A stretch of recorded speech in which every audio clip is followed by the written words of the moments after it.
안녕하세요. 따뜻한 복지사 따복이에요. 제가 예전에 올해 기초생활보장제도가 작년과 비교했을 때 어떤 부분들이 바뀌었는지 말씀드렸어요. 생계급여 자동차 기준 완화, 부양부자 기준 완화, 노인 근로소득 공제 연령 완화 등등 여러 가지를 말씀드렸는데요. 이번 시간에는 기초수급자 중 근로능력이 있는 분들이 많이 참여하시는 자활사업이 어떻게 바뀌었는지 10가지를 말씀드리려고 해요. 그런데 내용이 길어서 이번 시간 5가지, 다음 시간 5가지 이렇게 말씀드릴게요. 올해 자활사업이 바뀐 내용 첫 번째, 자활근로급여 단가가 인상됐어요. 올해 자활급여는 전반적으로 4%가량 올랐어요. 그래서 시장 진입형은 작년보다 4% 오른 6220원. 하루 8시간 근무했을 때 표준 월소득액이 156만원이고요. 사회서비스형도 4% 올라서 52,210원. 하루 8시간 근무하면 표준 월소득액이 135만원이에요. 근로유지형은 단가가 4.2% 올라서 28,980원이고 하루 5시간 근무하면 표준 월소득액이 75만원이고요. 올해 우리나라 최저시급은 1030원, 하루 8시간 주 5일 근무한다면 한 달 최저월급이 209만원인데요. 자활급여는 이에 비해 급여가 적은 편이에요. 예를 들어 자활급여가 가장 많은 시장 진입형 참여자여도 최저시급으로 근무하는 다른 근로자보다 급여가 25%가량 적죠. 올해 자활사업이 바뀐 내용 두 번째, 자활성공지원금이 신설됐어요. 이건 이제까지 없던 지원금인데 올해 새로 생겼어요.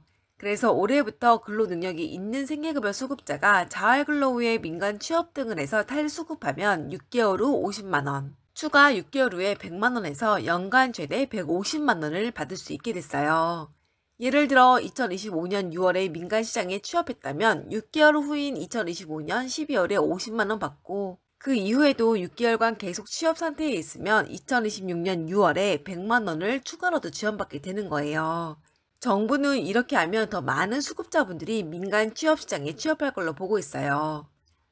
정부가 이렇게 한 데에는 최근 자활근로를 하시는 분들 중에 장기 참여자가 늘어서예요.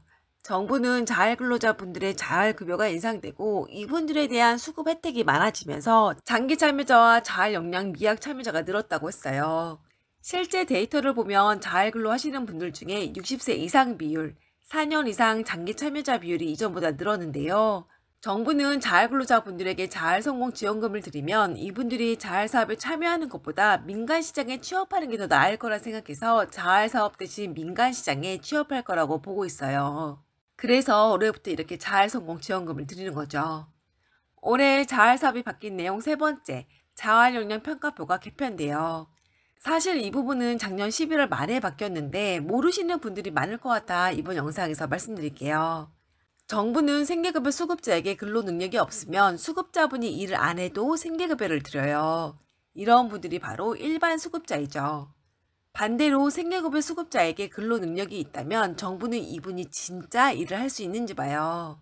그런데 이분이 대학생이다, 혹은 가족 돌봄자이다 해서 실제적으로 일하기 힘들다면 정부는 이분을 조건부가 유예자라고 해서 일을 안 해도 생계급여를 드려요. 이런 경우가 아니라면 정부는 수급자분이 일을 해야 생계급여를 드려요. 정부는 이런 분들을 조건이 있는 수급자이다 해서 조건부 수급자라고 불러요. 수급자분이 조건부 수급자가 되면 가장 먼저 하는 게 있어요. 바로 자활역량평가인데요. 여기에서 수급자분의 점수가 80점 이상이면 집중 취업지원 대상자로 구분돼서 국민취업지원제도에 참여하게 되고 80점 미만이면 근로능력 강화 대상자로 봐서 시장 진입형, 인턴 도우미형, 사회서비스형과 같은 자활근로 등을 하게 돼요. 45점 미만이면 근로유역 증진 대상자로 봐서 근로유지형 자활근로 등을 하게 되고요. 그런데 이번에 이 기준이 80점에서 85점으로, 45점에서 55점으로 바뀌었어요. 또 아까 말씀드린 것처럼 자활역량평가표 자체도 바뀌었어요. 그래서 그간 연령, 건강상태, 직업 이력, 구직욕구, 가구 여건, 재량점수 이렇게 구분해서 평가했는데 지난해 11월 말부터 이런 항목들이 훨씬 더 세분화됐어요. 예를 들어 예전에는 자격증에 대해서 평가하는 부분이 없었는데 이제는 운전면허증, 국가자격증, 민간자격증이 있는지 없는지, 있다면 구체적으로 어떤 게 있는지 쓰게 되어 있죠. 이 밖에도 신체활동, 질병 및 질환, 정신건강, 음주 및 약물 중독, 대인관계 능력, 감정 조절 능력 등등 여러 가지를 평가해요. 또 근로 방해 요인 항목이 새로 생겼어요. 그래서 채무 과다라거나 주거 불안정, 가족 돌봄 부담 등 때문에 수급자가 일하기 힘들지는 않은지 체크하게 되어 있는데요. 전반적으로 예전에 비해 굉장히 촘촘하게 보는 느낌이에요. 정부는 참여자분들의 실질적 근로 의욕, 역량을 반영하기 위해서 이렇게 바꿨다고 하는데요. 이것도 참여자 개인 맞춤형 자립 지원을 강화하겠다는 취지의 일환으로 보여요. 올해 자활사업이 바뀐 내용 네 번째, 질적 자활성과 지표를 필수적으로 작성해요. 수급자분이 자활사업을 하게 되면 자활센터에서는 이분에게 자활사업이 어떤 건지 안내해요.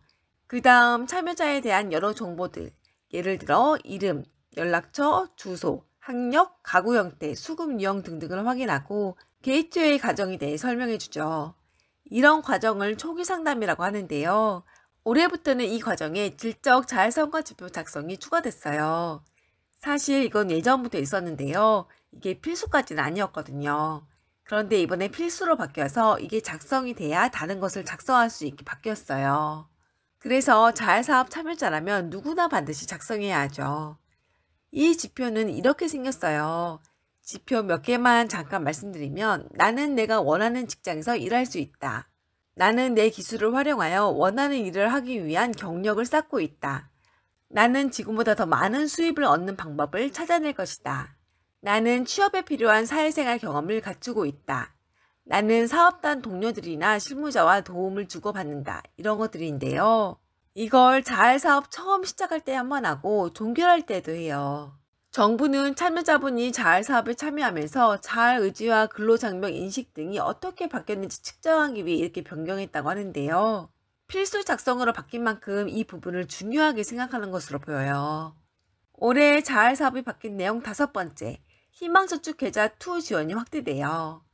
정부는 일하는 취약계층을 대상으로 희망저축계좌 1, 2, 청년내일저축계좌와 같은 여러 자산형성 지원 사업을 운영하고 있는데요. 자활 근로자분들도 가입할 수 있어요. 그래서 내가 생계, 의료급여 수급자라면 희망저축계좌 1에, 주거, 교육급여 수급자나 차상위계층이라면 희망저축계좌 2에, 15세에서 39세까지의 수급자나 차상위, 혹은 기준 중위소득 50%에서 100% 사이라면 청년내일저축계좌에 가입할 수 있는데요. 이 중 희망저축계좌2의 정부 지원금이 올해부터 확대됐어요. 지난해까지는 대상자분들이 한 달에 10만원 이상 저축하면 정부도 10만원씩 지원해줬어요.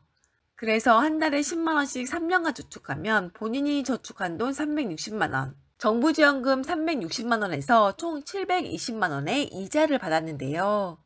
올해 가입자부터는 정부 지원금이 인상돼서 가입 1년 차에는 정부 지원금이 이전처럼 10만원이지만 2년 차에는 20만원, 3년 차에는 30만원을 지원해주는 것으로 바뀌었죠.